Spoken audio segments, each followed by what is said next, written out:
क्या स्थिति है इस समय जोशीमठ में? सरकार के स्तर पे देखा जाए तो क्या कार्य किए जा रहे हैं, क्योंकि मानसून आने वाला है? जी, बिल्कुल रोहित, क्योंकि जो जोशीमठ एक बड़ी समस्या रहा है। जोशीमठ आपदा का जिस प्रकार दंश जोशीमठ के लोगों ने झेला है, वो एक बड़ी समस्या रहा है। कहीं न कहीं चाहे वो दरारें हों, चाहे भू-धसाव जोशीमठ में हो, हमने लगातार देखा था और सरकार लगातार उसके लिए पहल भी की है।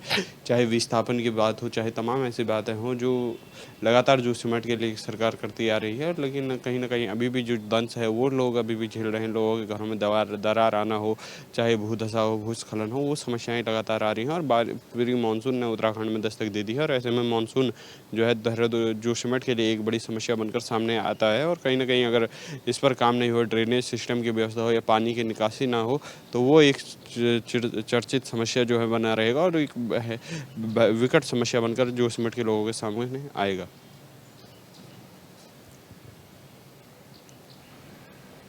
हिमांशु, अभी फिलहाल अगर हम बात करें तो कितने लोग अभी विस्थापित चल रहे हैं? और अभी सरकार के स्तर पर अगर बात करें तो चूंकि अब भारी से भारी बारिश हो सकती है, इस बार अनुमान जताया गया है कि 10% अधिक बरसात होगी।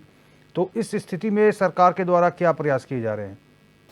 जी, बिल्कुल, क्योंकि लगातार सरकार इस बात के लिए कह रही है, विस्थापन की बात हो, चाहे शेल्टर हाउस बनाने की बात हो, चाहे लोगों को जो है विस्थापन की बात हो, उसके लिए लेकर सरकार लगातार प्रयास कर रही है और लोगों का भी जो है कहना है कि लगातार विस्थापन की प्रक्रिया सरकार चला रही है। भाजपा सरकार इस बात को लगातार कह रही है कि लोगों के विस्थापन की बात हो, चाहे रहने की बात हो, चाहे उनके और ज़मीनी विस्थापन की बात हो, तमाम व्यवस्थाएं जो हैं वो लगातार सरकार कर रही है और लगातार कहीं न कहीं सरकार इस चीज़ को लेकर भी गंभीरता से नज़र आई है, क्योंकि जिस प्रकार से जोशीमठ में लगातार सरकार ने दौरे किए हैं, लगातार सीएम धामी के दौरे उस समय हुए थे और वो कहीं न कहीं एक चिंताजनक विषय ज़रूर बना था, लेकिन सरकार ने अब कहीं न कहीं पहल कर दी है। हिमांशु, रेड श्रेणी में करीब 800 मकान हैं और फिलहाल जो नया जोशीमठ बसाए जाने की बात की जा रही थी, उसकी क्या स्थितियां हैं? अभी कितना काम पूरा हो गया है? बहुत सारे लोगों को मुआवजा दिया गया, खाने पीने का मुआवजा भी सरकार द्वारा दिया जा रहा था। जी, बिल्कुल रोहित, क्योंकि 800 मकान जो है खतरे की जद में थे। उन लोगों को जो है विस्थापन की प्रक्रिया शेल्टर हाउस के माध्यम से की गई है। इसी के साथ टेंटों के माध्यम से उनकी व्यवस्था की गई है और कहीं न कहीं जो नई जोशीमठ बसाने के बाद सरकार कह रहे थे, क्योंकि एक आध्यात्मिक राजधानी उत्तराखंड की जोशीमठ है, तो उसके लिए लगातार सरकार प्रयास कर रही है। रिपोर्ट तैयार की जा रही है, सर्वे किए जा रहे हैं और लगातार ज़मीनी स्तर पर जो है लगातार काम किए जा रहे हैं। ठीक है हिमांशु, बहुत बहुत धन्यवाद तमाम जानकारी के लिए। रुक करेंगे बड़ी खबर का। लखनऊ से बड़ी खबर आ रही है। उत्तर प्रदेश के 12 जिलों में से 12 जिलों के डीएम को हटाया गया है। 12 में से 11 जिलों में लोकसभा चुनाव में बीजेपी की हार हुई थी। 8 जिलों के कप्तानों को भी हटाया गया है, उनके भी ट्रांसफ़र हुए हैं। 8 जिलों के एसएसपी को किया गया है स्थानांतरित, यानी कि उनके भी तबादले हुए हैं। तो ये बड़ी खबर है लखनऊ से। 8 जिलों के एसएसपी का तबादला किया गया है। 12 में से 11 जिलों के डीएम के ट्रांसफ़र हुए हैं और ये भी बताया जा रहा है कि 12 में से 11 जिलों में लोकसभा चुनाव में बीजेपी की हार हुई थी। तो क्या ये कार्रवाई है या फिर रूटीन ट्रांसफ़र है, इसे समझना होगा।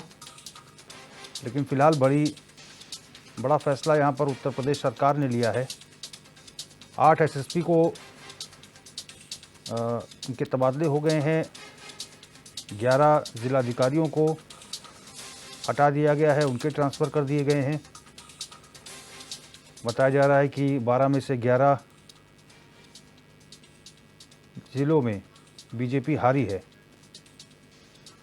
प्रदीप आनंद श्रीवास्तव हमारे उत्तर प्रदेश हेड इसी खबर पर जुड़ गए हैं। प्रदीप जी, ये रूटीन ट्रांसफ़र माना जाए या फिर कोई कार्रवाई इसे समझे हम?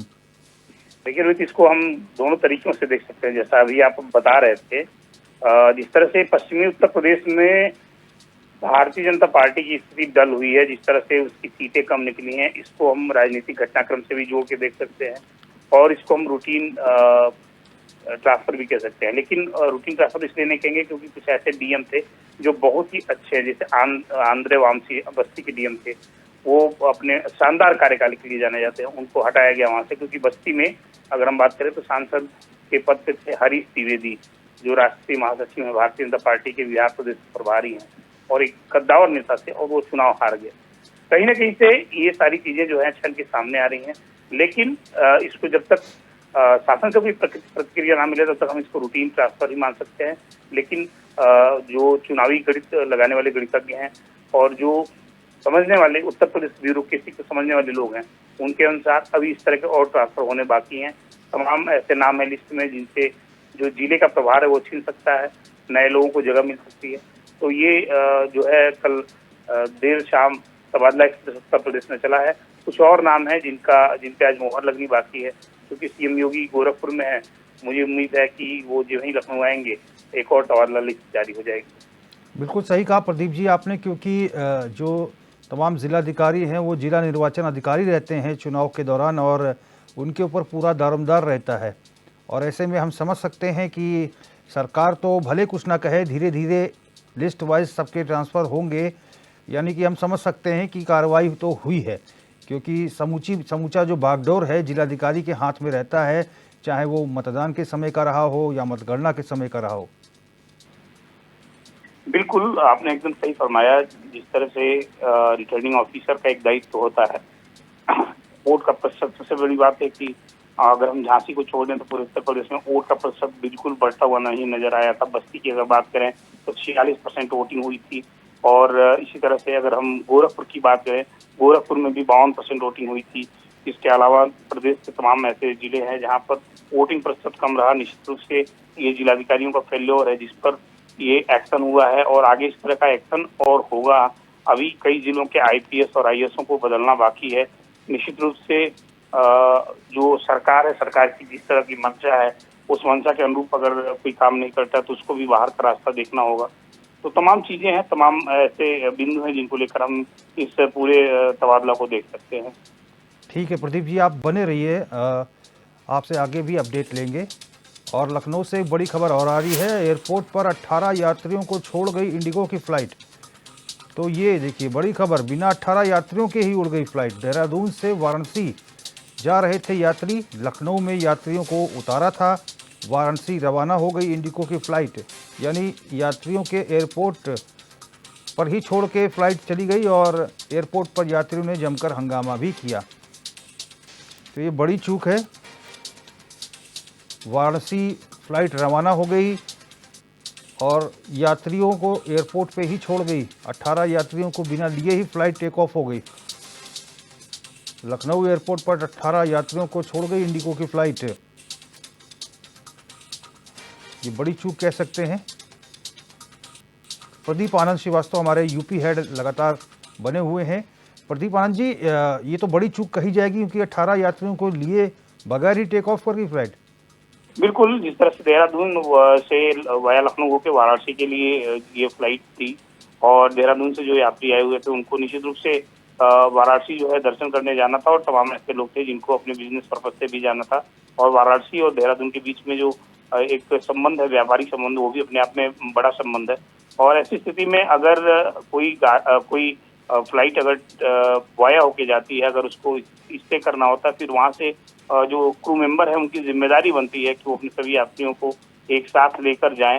और निश्चित रूप से अनाउंस होता है, सिक्योरिटी चेकिंग होती है, तमाम प्रक्रियाएं हैं और इनके बाद फिर उन यात्रियों को एक बार फिर से सहज के और सबको लेके जाना होता है।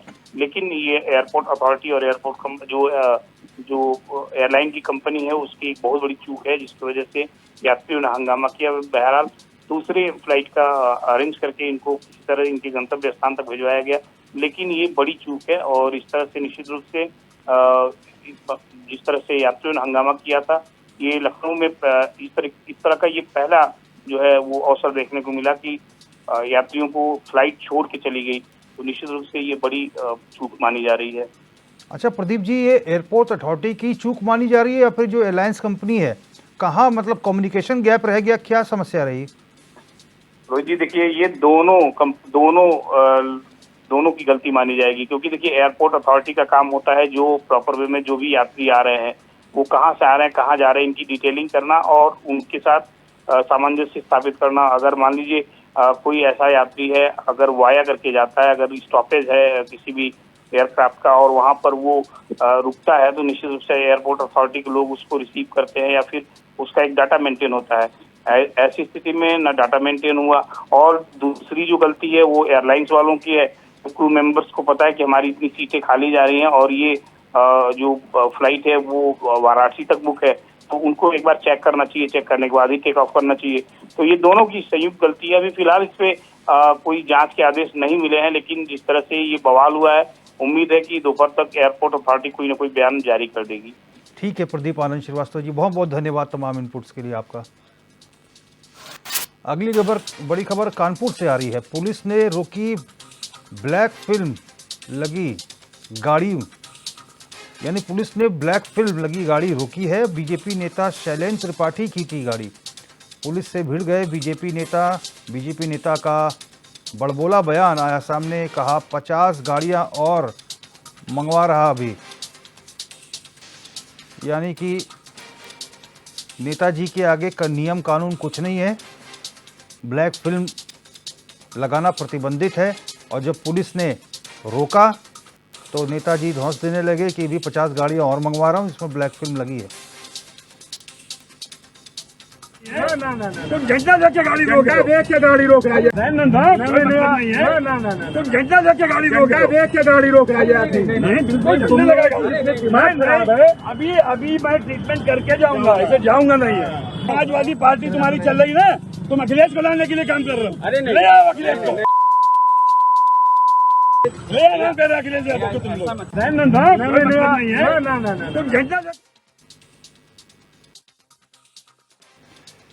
तो ये देखिए, इतने उम्रदराज होने के बावजूद भी बीजेपी नेता है, इनकी उम्र देखिए, और बच्चों की तरह ये लड़ते हुए भिड़ते हुए पुलिस से दिखाई दे रहे हैं। पुलिस अपना काम कर रही थी कि काले शीशे लगाकर गाड़ी में सफ़र करना प्रतिबंधित है, इसे हटवाइए, इसलिए गाड़ी रुकवाई। इतने में ही नेताजी बिफर गए और छोटे बच्चे की तरह जिद करने लगे कि 50 गाड़ियां अभी और मंगवा रहा हूं जिसमें काले शीशे हैं।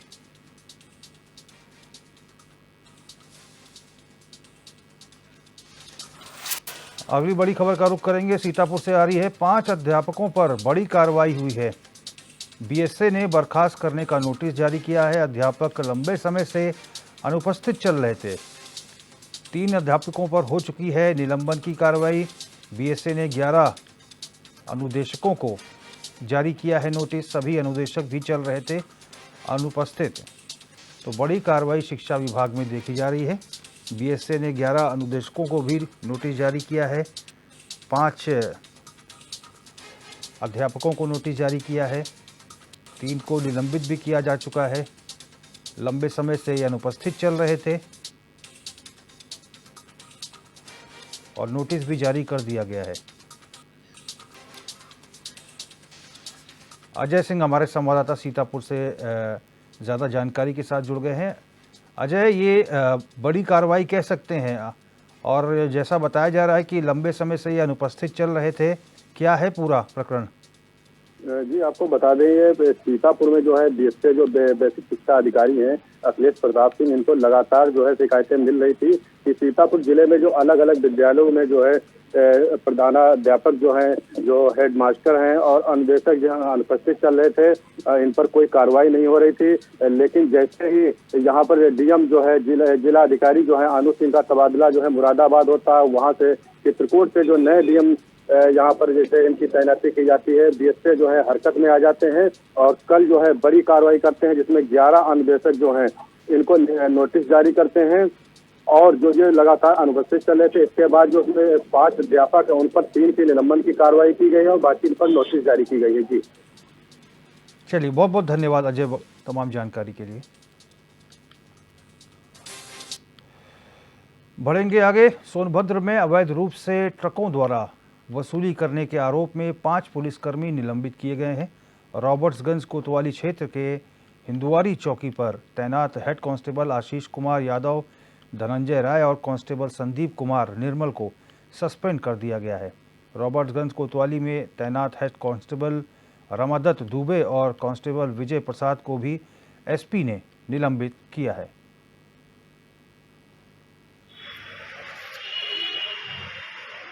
देखिए, थाना रॉबर्ट्सगंज में चौकी हिंदवारी है, जो मेन पॉइंट है ट्रक्स के गुजरने का, जो वाहन बड़े मालवाहक वाहन हैं उनके गुजरने का मेन स्थान है। मिर्ज़ापुर की तरफ एक तरफ से डाइवर्जन होता है, दूसरी तरफ बनारस की तरफ गाड़ियाँ वहाँ से जाती हैं।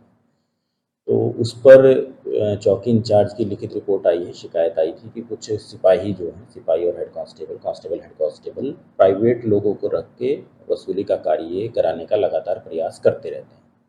उसी रिपोर्ट के आधार पर 4 कांस्टेबल्स को कल निलंबित किया गया है और उनके खिलाफ प्रारंभिक जांच की जा रही है अपर पुलिस अधीक्षक के द्वारा। एवं साथ ही जो प्राइवेट व्यक्ति हैं उनको भी तलाशा जा रहा है। यदि उनके द्वारा किसी तरीके का अवैध वसूली का कोई साक्ष्य प्रमाण, उनके मोबाइल में कोई पेमेंट किसी तरीके का कुछ मिलता है, तो उनके विरुद्ध भी हम संबंधित व्यक्ति से जिनसे उन्होंने वसूला है उनसे तहरीर प्राप्त करके मुकदमा पंजीकृत करेंगे। इसके अलावा जो अन्य चौकी और अन्य क्षेत्र ऐसे हैं जहां से अन्य राज्यों में या अन्य जनपदों में बड़े वाहन घुसते हैं, वहां पर भी इस तरीके की कुछ 1-2 शिकायतें आई हैं। तो ऐसे थाना अध्यक्षों को, ऐसे चौकी इंचार्जों पर भी आने वाले समय में सूचना संकलित करके कार्रवाई की जाएगी।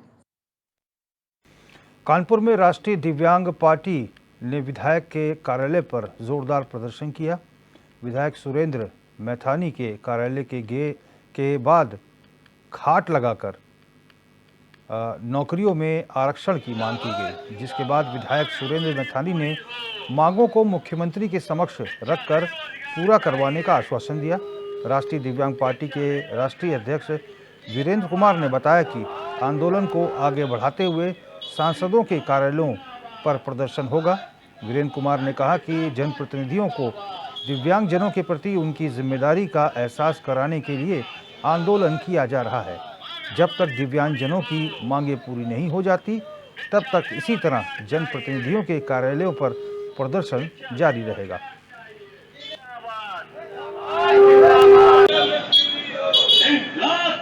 राष्ट्रीय दिव्यांग पार्टी जनप्रतिनिधियों को दिव्यांगजनों की समस्याओं से अवगत कराने के लिए खाट बिछाओ अधिकार दिलाओ आंदोलन ने शुरू किया है, जिसके तहत आज माननीय सुरेंद्र मैथानी जी गोविंद नगर विधानसभा के विधायक हैं।